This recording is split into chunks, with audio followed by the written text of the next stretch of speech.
Welcome to Death and Aliens, an in-depth look at horror and sci-fi TV from two people who vaguely know what they're doing. I'm MK, And I'm Courtney. and this week has been tumultuous. I've been living my sad bitch life, but work is good. The kids are good, and I have health insurance. Yay, health insurance. So hopefully, I will be a medicated sad bitch again soon. Good. I've also had a pretty wild week. It's been applying for jobs, and I got one. So I'm now the new hostess at the Long Room in Times Square, which is very exciting. I'm never going to sleep again. But I also watched this really great show that everyone should look into. It's kind of thrillery. It's called Clickbait on Netflix. Oh, I've heard really good things about that. It's really good. My mom called me last night and yelled at me because she said, "How many episodes is this show?" Because anytime it's longer than one episode, it's my fault now. So even if I didn't tell her to watch it, but yeah, it's really great, and I think everyone should watch it. It's a good thriller if you're looking for something dark. I am still very behind on my life of television because teacher, but I did catch up on Big Brother, and if you watch Big Brother, you should equally be as pissed off about the last double eviction as I am, because the only two people who deserve to win are now not in the house anymore. So stupid. And just quick fact, I finally saw a full-length trailer for that Squid show I was talking about, and it is in fact not a game show. Oh, good to know. Still very curious. Oh, it's a drama? Apparently. All right. Well, maybe we'll watch that in our lives. Someday when I have time, which will probably not be until my first year of teaching is over. Yes, good time. As you guys can see, we're kind of rushing through that part of the show because we realized we talk too much. Yeah, we want you to know about our lives, and we want you to get to know us and be friends with us. But you're here to hear about Kolchak and a little bit about us, maybe. Yeah. And also, like, if you want to know more, you can talk to us not on this. We don't bite. Yeah, DM us, tweet us, TikTok us. I don't know TikTok as much. TikTok, Mary Kate. But yeah, just reach out. We're around.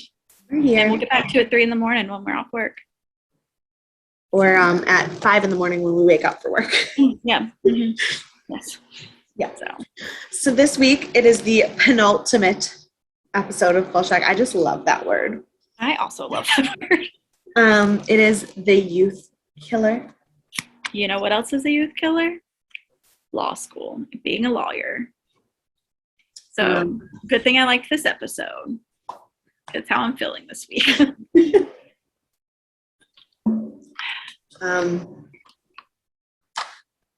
It was rated 7.4 stars and aired on March 14th, 1975. Fun fact, this is the only episode of Kolchak that my mom remembers watching as a child.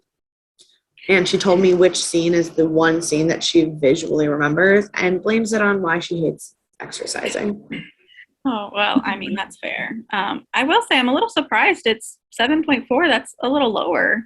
I think all of the episodes that I like are rated like shit because clearly people don't have the same brain as me. I see. Because this was one of my favorites, probably. Probably just because I'm mentally on 8 different planets right now. It wasn't like my favorite, but I really, really liked it. So the blurb says, dating can be murder when the young patrons of an exclusive dating service begin dying of old age. Yeah. They've gotten to the point where I no longer trust the bios because they're just so ridiculous. It's like technically true. Right. But a lot happened. Well, it's like in Hemlock Grove when I was like, those 3 things did in fact happen in this episode. Would I call that the summary? No. This is in fact a summary. It's just a little obnoxious. Yeah. But I guess they don't want to give away the big plot twist at the end. Which, yes, but also, is it really at the end? Because it's also in the first scene. Okay, look, I didn't pick up on it in the first scene, so I didn't get it till the end. Oh, okay. It was directed by Don McDougall and written by Rudolph Borchardt, who are both returning to us from earlier in the season.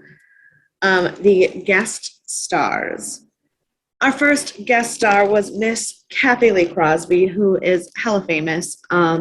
She was in the Olympics for tennis. She's like on like every board of directors for every charity you could ever like think of. She wrote a book that like was on Oprah's bestseller list. And not to be outdone by that, she was the OG Wonder Woman, like before Linda Carter and the TV show, the 1974 movie. Yeah, my mom like was literally like, "Have you gotten to the Kathy Lee Crosby episode yet?" And I was like, No. But yes, she is obviously Helen. Yes. We have Dwayne Hickman, who was the police sergeant. He was in 155 episodes of the Bob Cummings show. I don't know. I've heard of that. I've never seen it. Yeah.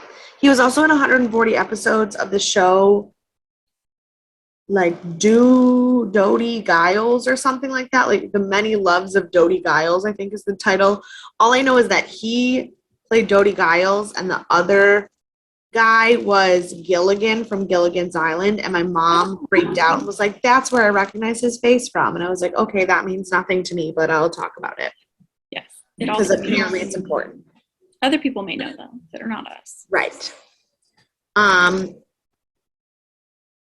Oh, he also like stopped acting for a while and became a director and was like directing tons of shit in like the 80s and 90s, including the Harry and the Hendersons TV show and Sister Sister, which I was like, dope. I'm about it.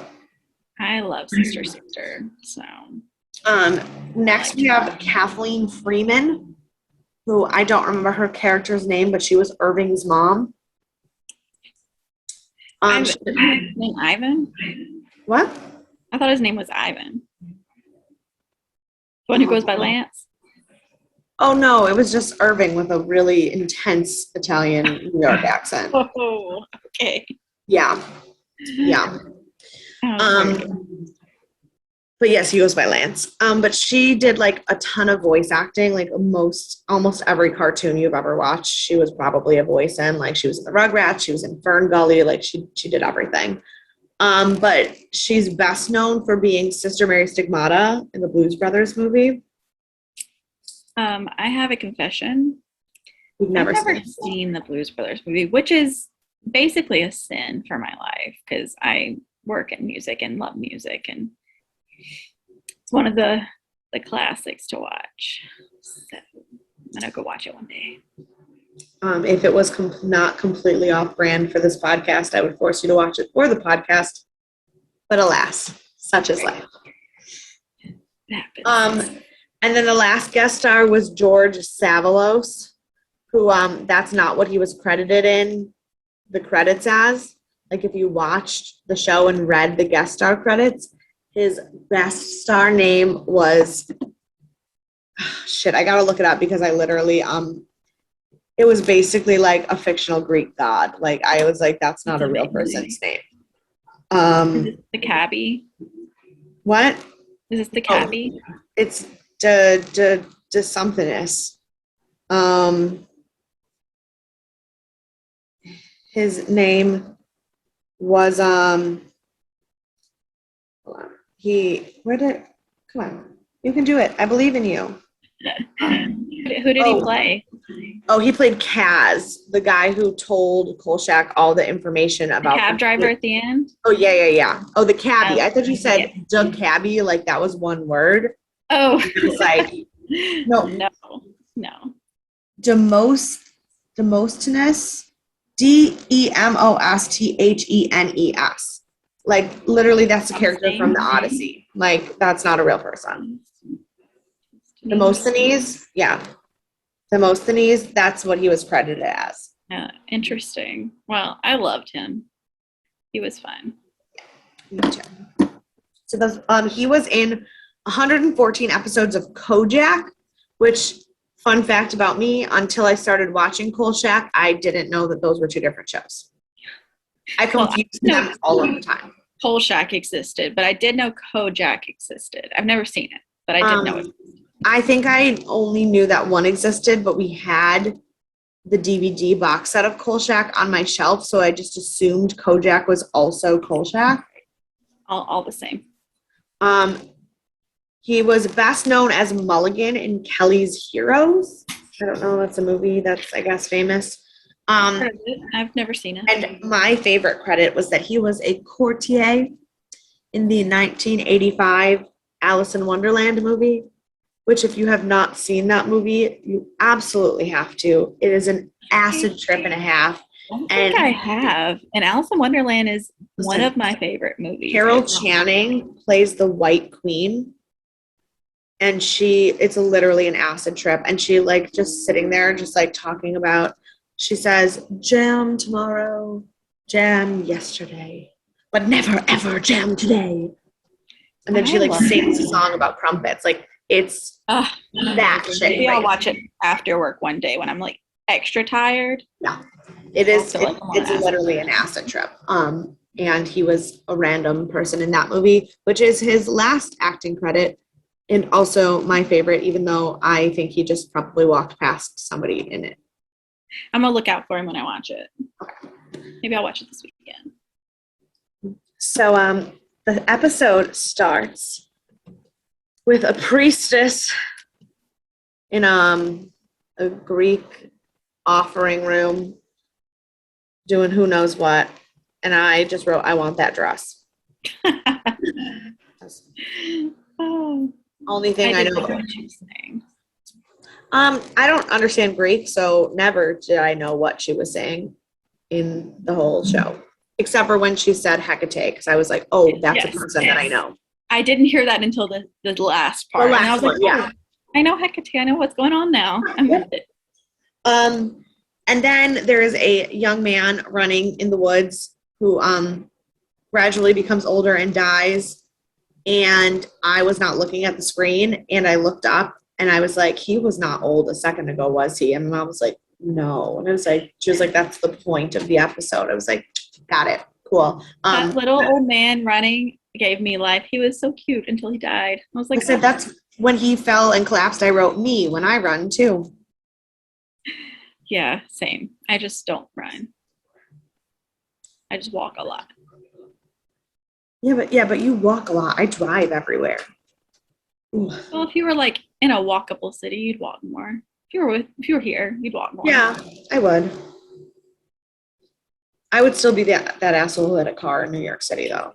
I want one. I just can't afford it. I would love to be that person. Couldn't afford parking. That's really probably what it would be. Exactly. So then they come and take the body, but Kolchak was not at the scene, which I do understand why, but also I was like, why would you show us them picking up the body if Kolchak wasn't even at the scene? Yeah. I mean, we know he died. For trauma.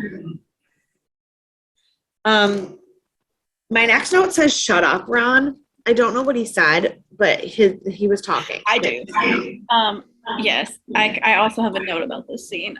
He was talking about like, it's good to be healthy. You can go for a run. Kolchak, if you eat just a little bit better, you'll be better. And then Miss Emily talks about how she's like, you won't catch her jogging and doing all this. And I was like, this is how you know she's my type of girl. Like, my goal is to be the 80-year-old lady walking through the mall. Like, oh, I remember he said, if you eat healthy, there's nothing that you can't do at 19 that you shouldn't be able to do at 90. And I was like, yeah. Okay.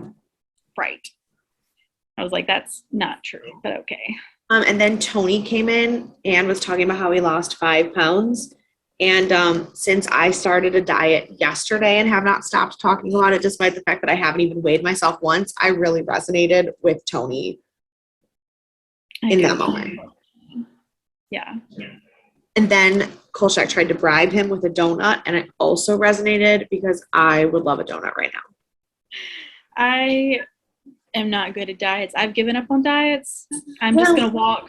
My diet doesn't even restrict what I eat at all. It just helps me like watch like good food versus bad food.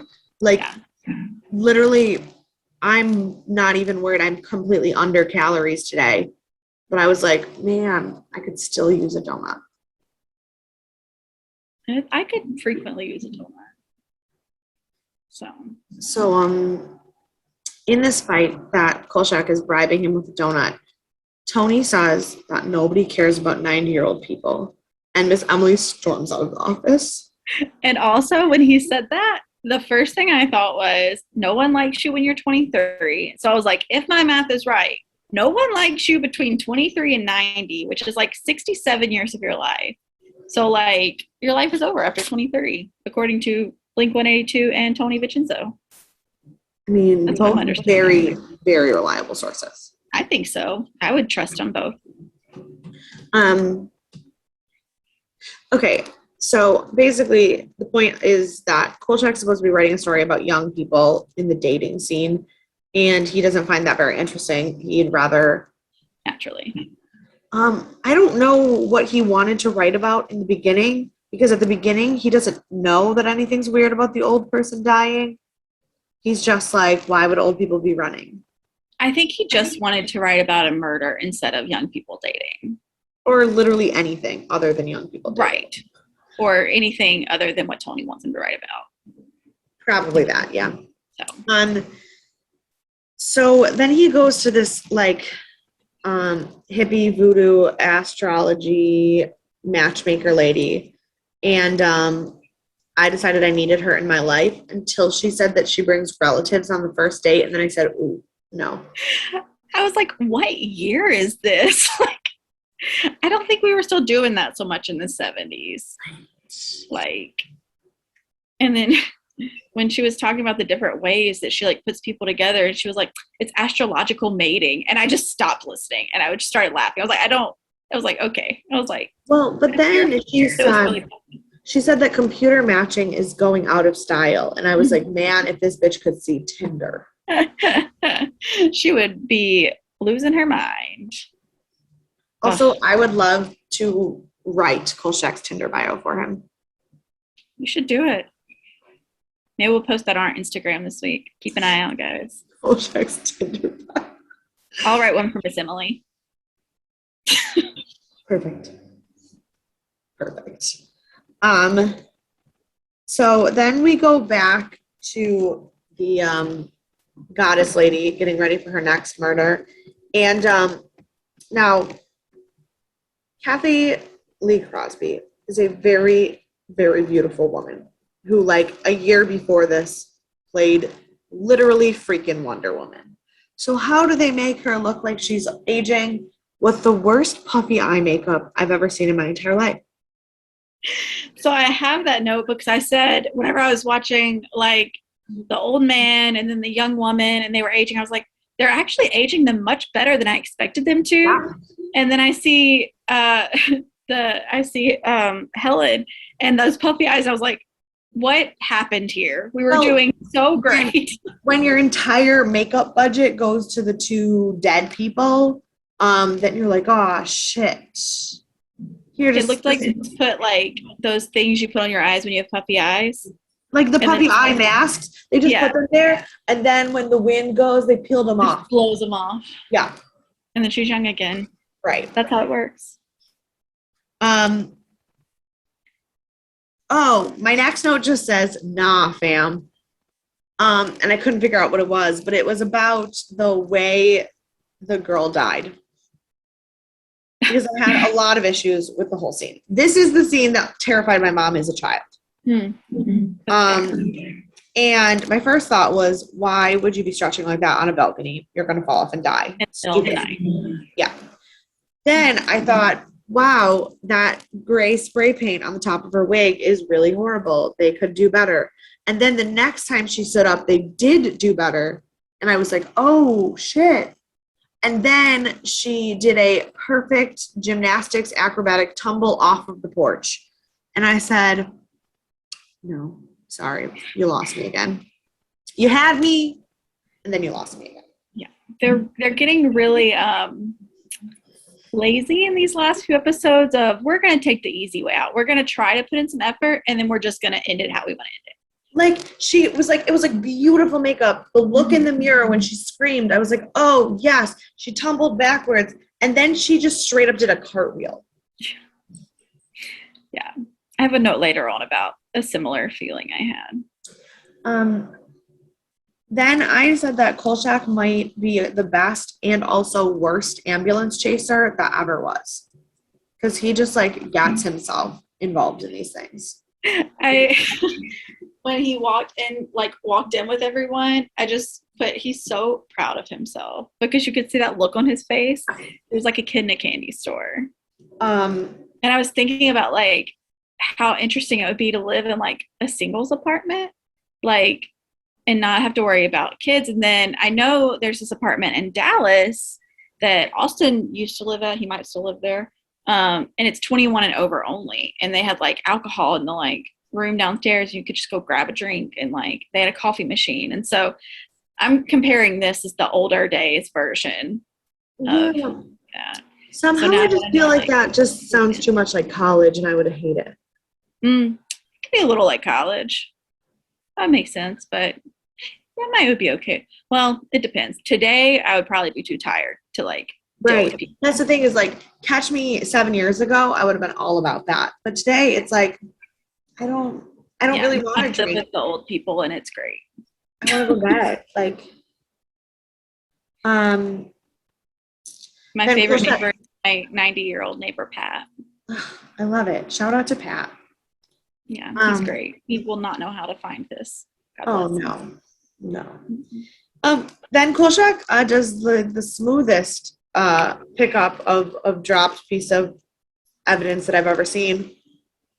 Only he still gets caught. He's what? I said only he still gets caught. Oh. Yeah. By who may be the coolest police chief so far. I think, no, for sure, 100%. He's like, no, like, listen, everybody thinks you're a crackhead, but I make decisions for myself, so I only am slightly nervous that you're a crackhead. Yeah, so we're going to see how this goes. I don't know if I missed scenes here. I kind of, like, stopped really taking notes, but the next scene, Kolchak goes to the morgue?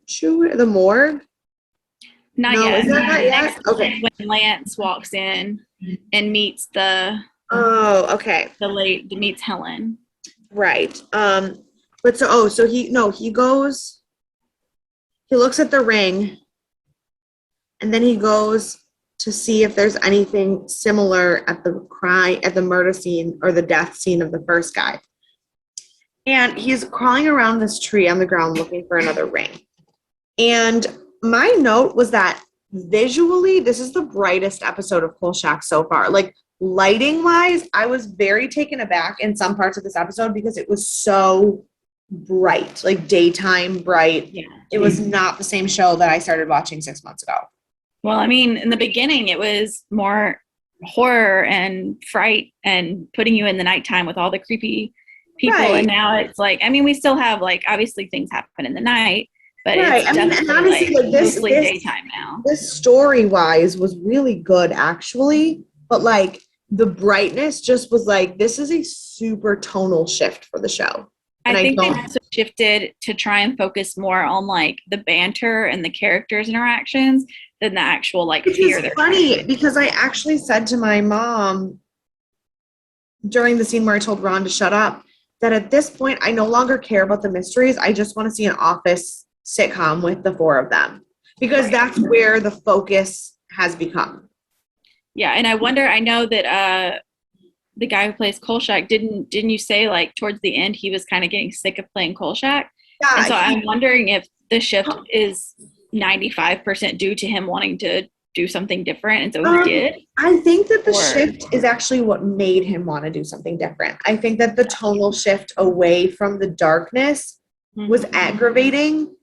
And also, he knew that if he stayed too long, he would be typecast Yeah.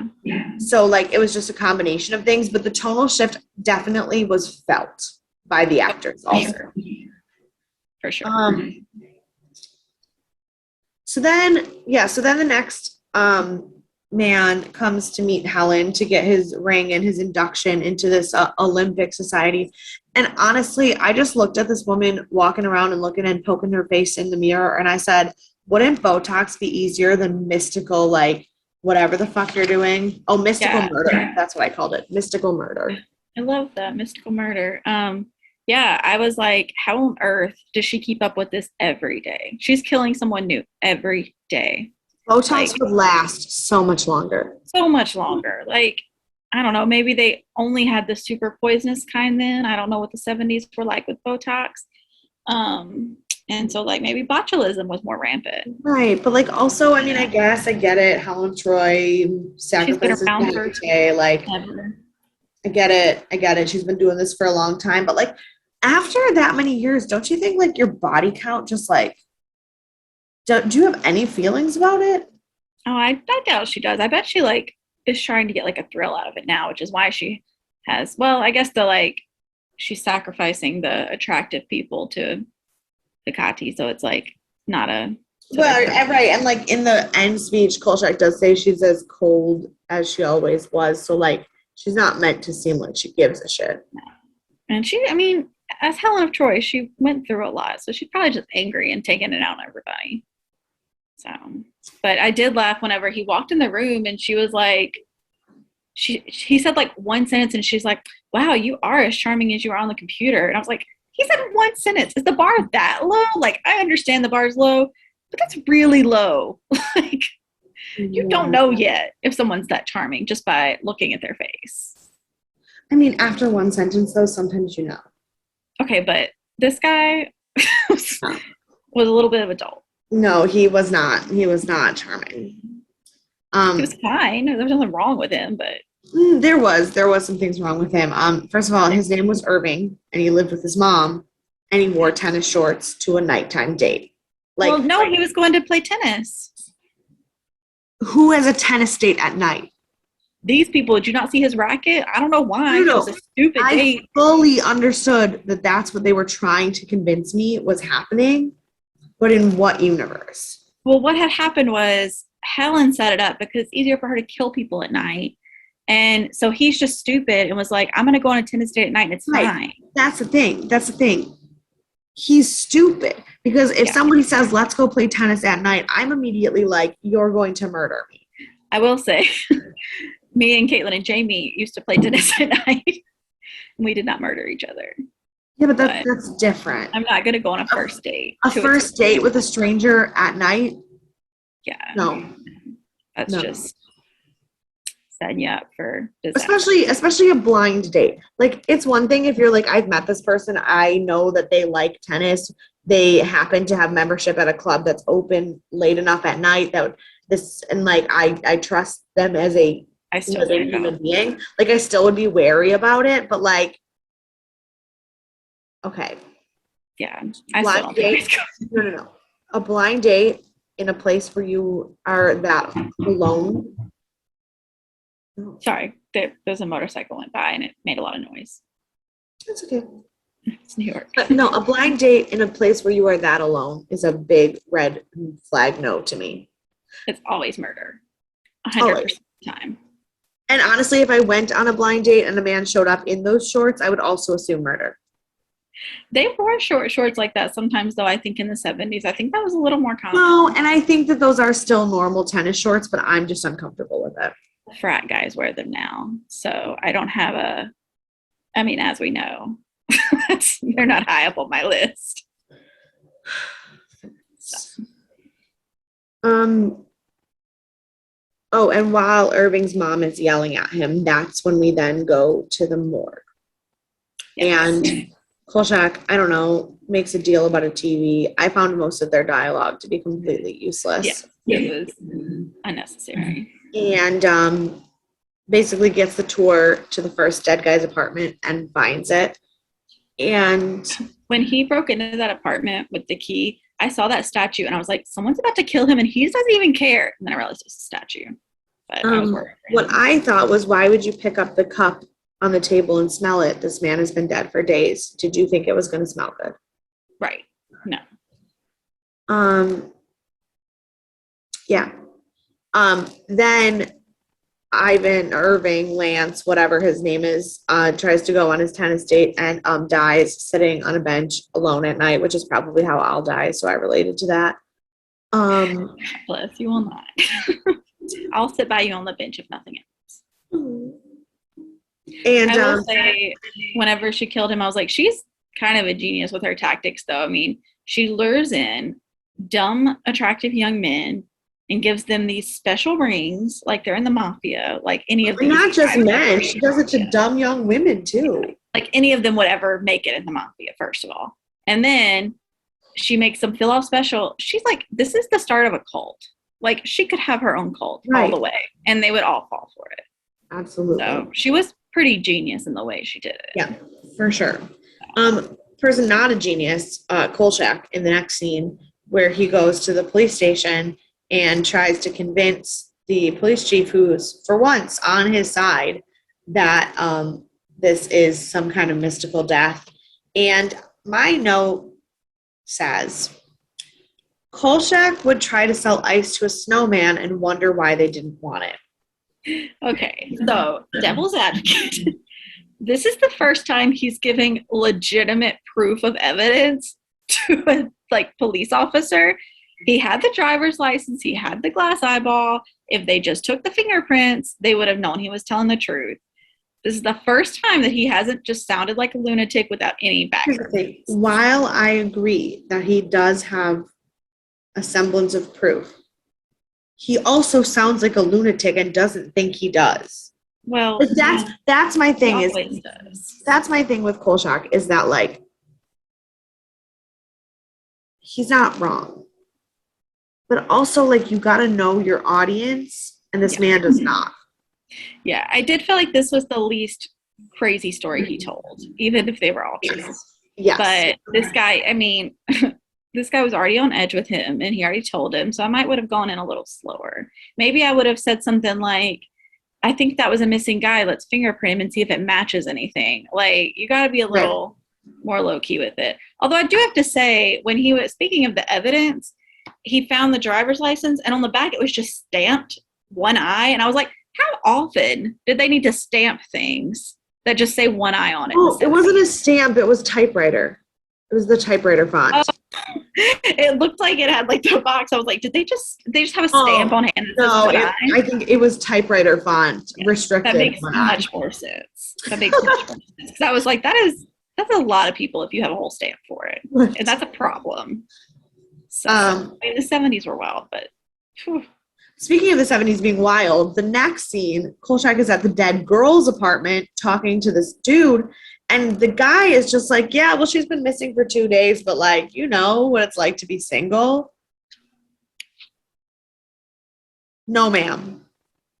No, ma'am. If my whereabouts are unknown for 2 solid days, someone better be looking for me.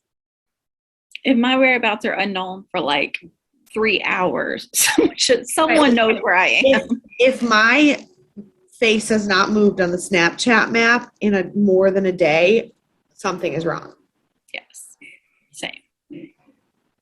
That's honestly the real reason I keep my location on Snapchat, just in case I go missing. Well, I have 5 people who have my location at all times, so I don't have an iPhone. Oh, that's true. But you can do it on Google Maps or something, because that's how I share with my 2 Android friends. They have my location. Yeah, I just keep my Snapchat map so that I'll keep an eye out for you. Make sure you keep it. And that's why I say more than like a day, because sometimes I just don't have time to check Snapchat, and it doesn't refresh unless you open the app. Oh, that's fair. So then Kolchak finds the letter in the dead girl's apartment and is like, connection. So he goes to this dating place. And we meet 2 of the dumbest men I've ever seen in my life. Frat boys. And Kolchak finally meets Helen, and props to him for the first time ever of not using his real name when he meets a random person. Okay, but but the name he chose was Kolak. It wasn't too far off. It was because he forgot to use Right. a fake name until halfway through. And I was like, very creative. He remembered, which is more than he usually does. It was I was like, oh, Kolchak, you're trying so hard right now. Then we see the priestess lady doing another little sacrificey thingy. And that's when I heard her say Hecate. And I was like, oh, I get it now. Yep. Got it. I will say that when he went in and saw her doing that and he called it the midnight interview, that may have been a common phrase then, but that is very clever. I don't know common phrases of journalists in the 70s, but if that wasn't one of them, they were making a mistake. But then his camera makes a noise and she comes out to find him and he hops over the counter so he can't be seen. And she doesn't walk around the side of the counter, which I thought might have been the dumbest decision. Like, obviously, good for Kolchak, but like, what? I know. I did. I said when he was sitting there with his camera, I was like, if Kolchak uses flash right now, he deserves whatever he gets. And then he didn't, but it still clicked. And I was like, oh, Kolchak. And then he hid, and I was like, you can't come up with a good, like, fake name. You can't use your camera without making noise. And now you can't hide. How have you made it this far? That's a How good has he question. not been killed? He should have been dead at least 16 times already. And At we're least. only on episode 18. And Helen is the smartest of all we're on people. episode 19. And she's tried to kill him the least somehow. I think she's a little too preoccupied with her face. Probably. And she probably is like not worried about her own safety. Even though she should be. She doesn't think that she has to worry about her safety because she's a demigod who has a deal for immortality. So like if I had that, I wouldn't really be that worried either. Yeah, that's true. But how wrong she was.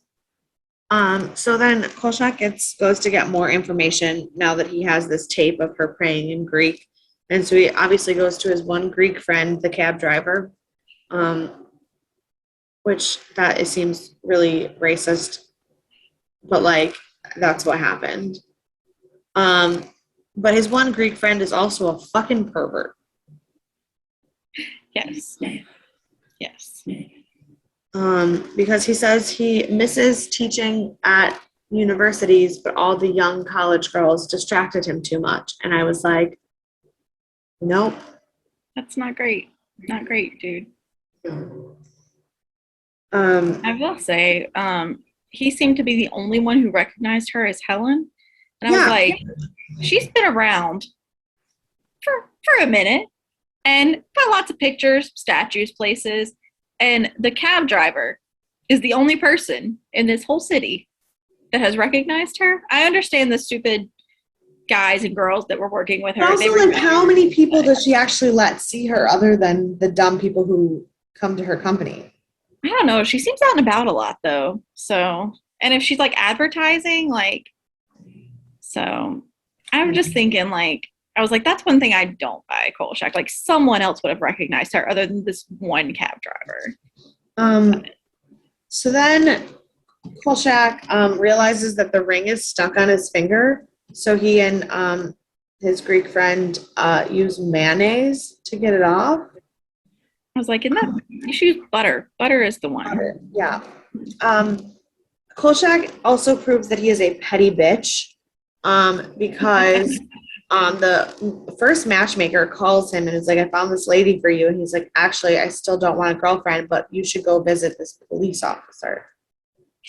Look, I'm not saying I would have done that, but I'm not saying I wouldn't have done that. So. Also, I don't actually know why so much of this episode focused on Tony Vincenzo exercising, but he was looking sleek at the end of the episode. Yeah, he was killing it. Like, especially when the scene was just him and the chubby cabbie in the room left. I was like, Tony is looking fit. So I wonder if that's like a subtle trope in a lot of these shows, because I've been watching The Closer lately, Okay. and J.K. Simmons is the head chief in that show.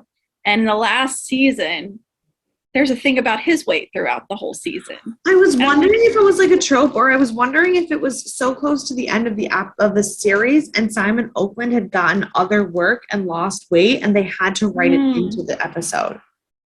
Maybe so. But I feel like it wasn't like noticeable enough. Like if you didn't tell me, I wouldn't have noticed. Right. I mean, maybe the episode was also about young, pretty people, and they needed to, bring the office people into it. And obviously, Miss Emily's not getting any younger, and no one would believe you if you tried to make Ron attractive. No. So Tony was their choice. And also, it kind of seems like a Michael Scott thing to do. I was thinking that too. So it was a little, and it seemed a little out of character for Tony. It's not. I mean, we see him in the first few episodes. He's like down in his steak dinner and doing all this fancy stuff. Well, which is why he was having such a hard time with it. Right. But now also, he's like, I'm not gonna eat a donut for the last 2 episodes, and I was like, okay, well. I kind of like whenever they like start to show us Tony having more of a personality, like when he was talking about his sister-in-law's breakdown or like his brother's blinds company. I was like, I just want to watch a show just about Tony. Yeah. Like I want to watch a show about Tony being part of a mafia family, but he doesn't want to be in the mafia. He just wants to make the news. Oh, for sure. Because he couldn't handle it. He like seems hardened, but really he's a softie. Yeah. He's like at his niece's ballet recital. Mm-hmm. Yeah. I will say, I don't remember if this was Tony that said this or something else.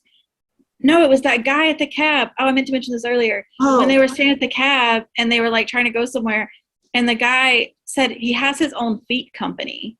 And I was like, I have a lot of questions. What is a feet company? Do you sell shoes? Do you do pedicures? Do you sell feet? Like, did they have prosthetics really back then? Like, I couldn't think of but I don't think I would call any of those businesses a feet company. Yeah, but I don't know what else it would be. Yeah, I missed that comment altogether, and I'm kind of glad I did.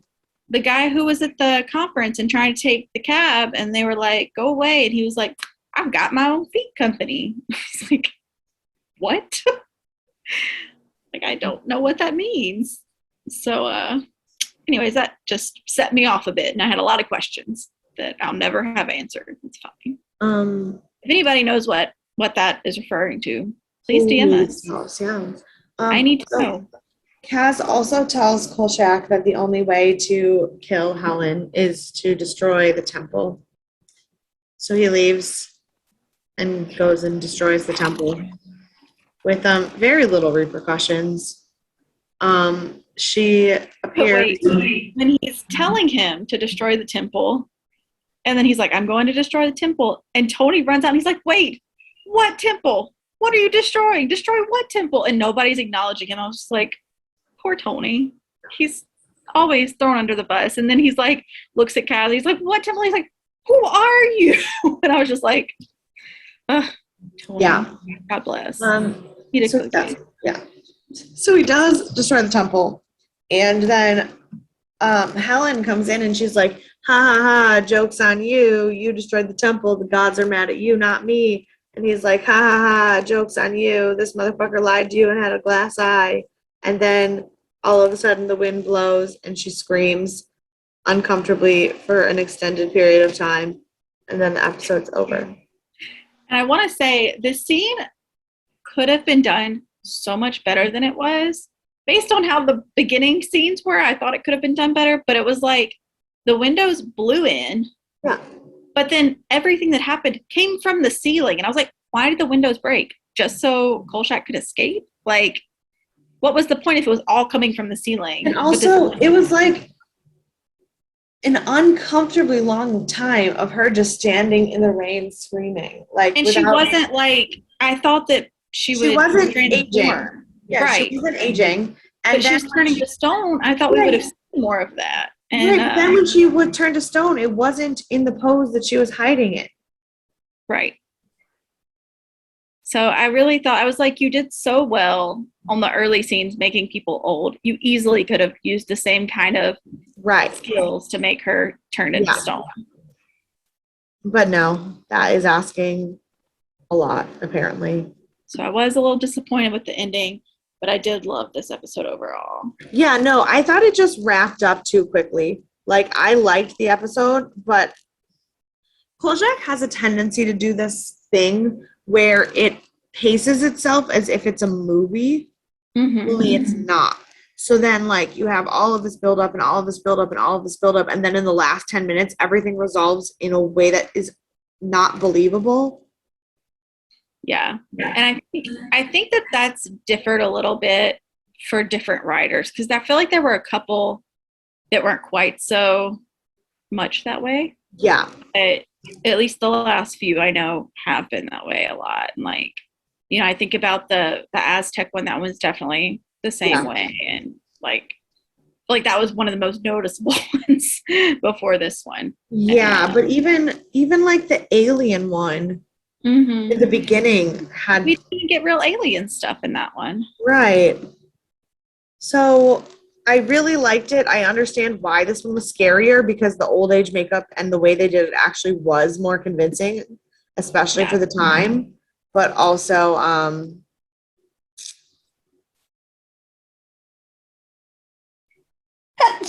didn't love it. Yeah. Yeah, this was definitely one of their better like movie makeup type looks, instead of trying to use like weird costumes or very terribly done like masks or whatever. They actually did like makeup and stuff, and it worked well for the most part. Yeah. So we have two goofs, and the first one I disagree with. So it says, while going through Ms. Tibbs' apartment, Kolchak reads a scroll and describes it as saying some kind of member of a society at the Max Match Corporation, as if this is completely new to him. But just a short time before, he found the same scroll in William Cubby's apartment. I do not believe that he was saying that because he didn't know. I believe he was saying it to the guy who was in the apartment with him, who did not need to know the details. And I think the more he was finding the evidence, the more it was clicking into place for him. That's how I pictured it. I didn't take that as this is some weird thing that I don't know about. I was like, oh, this is something that I'm saying as a throwaway thing because I don't need to tell you the gears that are turning in my head. Right. That's what I took it as. I don't think that's good either. Yeah. Helen sacrifices the victim with the glass eye to Hecate, earning Hecate's wrath because he's an imperfect sacrifice. However, Hecate doesn't punish Helen until Kolchak enters Helen's temple and declares the sacrifice imperfect, at least 24 hours after the sacrifice was made. I did have questions about that. I also had questions. I was like, he killed 2 other people since then, so why is that the issue? Like, if the broken eye guy had been the third of the 3, I would have believed that better. But also, like, it made it seem like Kolchak had the power to make this happen. Kolchak does not have the power to make a goddess or demigod do anything. Unless it was the actual act of declaring it in the temple that. But I think, like, even so, because she's been in the temple since then, and Hecate would already know everything. Nobody's declared the sacrifice imperfect. Yeah, but my thought is, like, even if, like, why would it have held her back from doing something imperfect before if you had to declare it? Because if she had had another imperfect sacrifice, she is not going to declare it. Right. Nobody would have necessarily known. And so, but Hecate would have figured out because she's Hecate, she would have known. So that also didn't add up for me. But yeah. Did you learn something exciting? I did, but I don't know when it was actually written. Okay, so George Savalas was billed in the credits as Demosthenes, which was his middle name. Oh, okay. This is Jack Greenidge's last appearance as recurring character Ron Updike, which would be a lot sadder if the next episode wasn't the last episode. We're only missing him for one episode. Right. Although Greenidge was contracted for every episode of the series, he was released because he had an appearance scheduled in a pilot filming elsewhere, and the producers had been informed by ABC that the series was canceled. So they knew the show was going to be canceled. He got booked for a pilot. They said, go ahead. That makes sense. Yeah. As seen in the overhead shot of Lakeside, Chicago during the opening scene, the cars on the highway are seen driving in the opposite direction that they should be for the lane they are in. That is called film reversal. That's all that is. I didn't even notice that. I didn't pay attention to that. I didn't either. I rarely pay attention to things like that, but also sometimes I don't notice that because I've lived in countries that drive on both sides of the road, so there is not a wrong side of the road in my brain. Which is sometimes when I'm driving and it is dangerous, yes. That's good. Be safe. The next note just says body count 5. I only remember 3 people dying. Well, if you count Helen, I only know 4. Right. Because you have the guy running, the girl exercising, the Lance, and then you have Helen. Unless they're killing those 2 guys that we just didn't see. Right, unless I don't know. I don't know. So I don't really know what that note's about. I don't know either. Now, there's a typo in this last note that is very sad because it makes me unsure of when it was written. Except for that, I'm going to look. Oh, yes. Nope. It was written this year. Aha. Okay. Oh. So, Jack Greenidge's character, Ron Updike, states in the newsroom that with proper diet and exercise, a person can live into their 90s in no problem. Ironically, as of January 2021, Jack Greenidge is 90 years old and the last surviving member of the cast.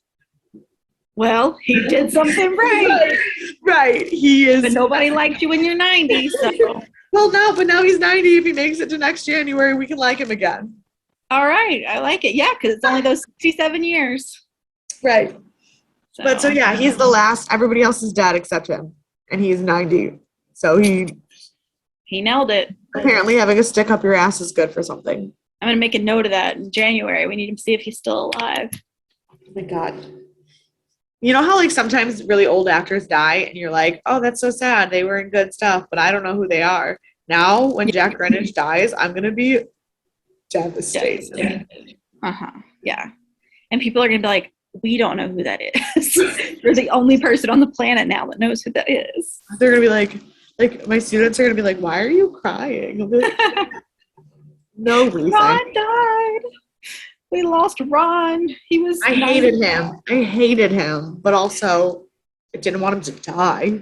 Right. I feel that way about people. I think I feel that way about everyone, actually. In fact, I said that. I was like, I don't actually think I hate anyone because I think that takes more effort. Oh, for sure. Like, there's a lot of people that I am very indifferent toward. But there's no one that I actively hope bad things happen to. Right. Like that Taylor Swift song.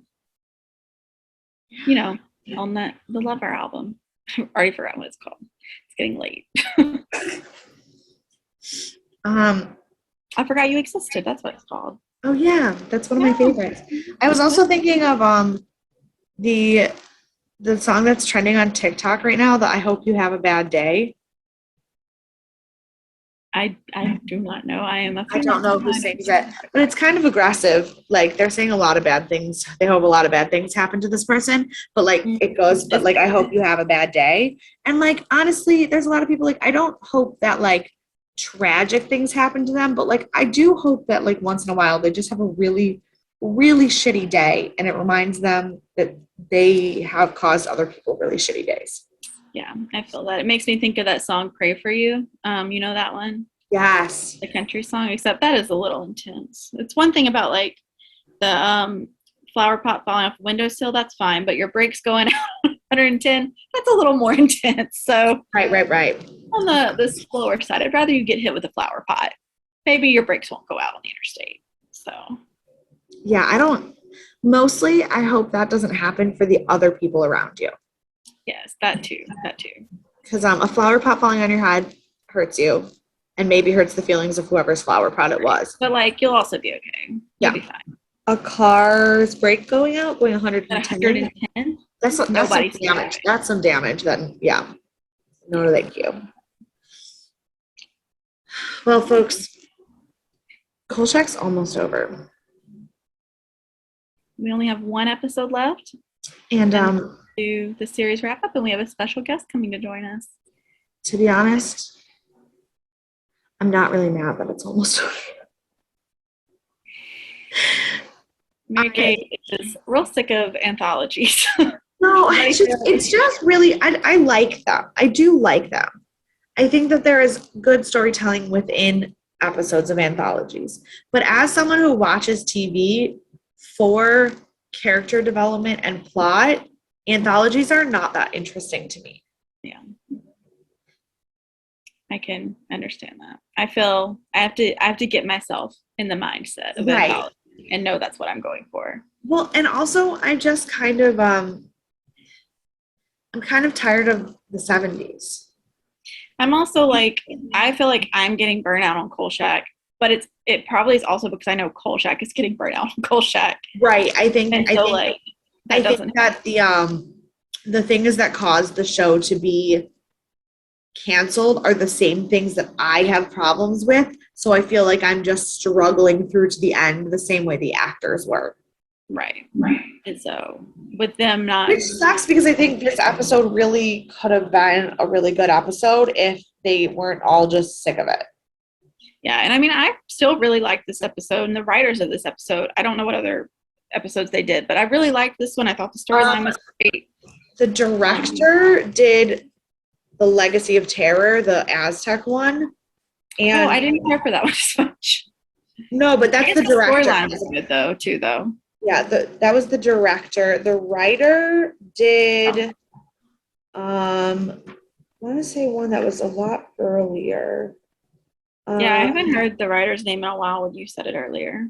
Yeah. That would have been one of the first ones, which did have better writing in it, I feel like. They did. The last one he wrote was the Trevi collection, which was the fashion model one. Oh, I did like that one. That was another one that I thought the story was really good. I just didn't like how it wrapped up. Yeah. And he also wrote, he wrote 3 of my favorites. The Ripper, They Have Been, They Are, and They Will Be, which is the alien one, and then the Energy Eater. Okay, yeah, I loved the Energy Eater. That was a good one. Yeah. So that makes sense that like the top 5 episodes are all him. Yeah. So that does make sense. Glad he came back. Maybe he'll do the last one. I guess we'll find out next week.